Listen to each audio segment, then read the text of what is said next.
Well, it's not unusual during these two-week international negotiations for there to be multiple texts that are floated. Sometimes they're leaked. I think it ought to be kept in perspective. From my point of view, the Danish government hosting this conference has done an extraordinary job to try to ensure that the conference and the result turns out well.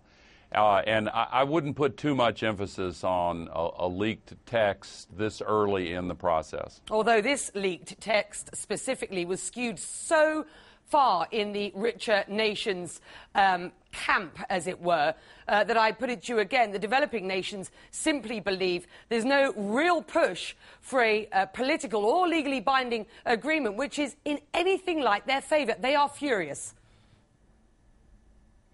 Well, this is the most complex challenge that our global civilization has ever confronted.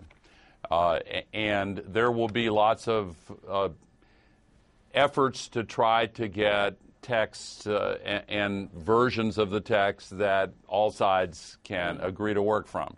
Again, this is not unusual at this stage in a complex negotiation like this. The atmosphere at this conference already damaged by another leak, that of the ClimateGate conspiracy. How damaging do you think that could be to any agreement?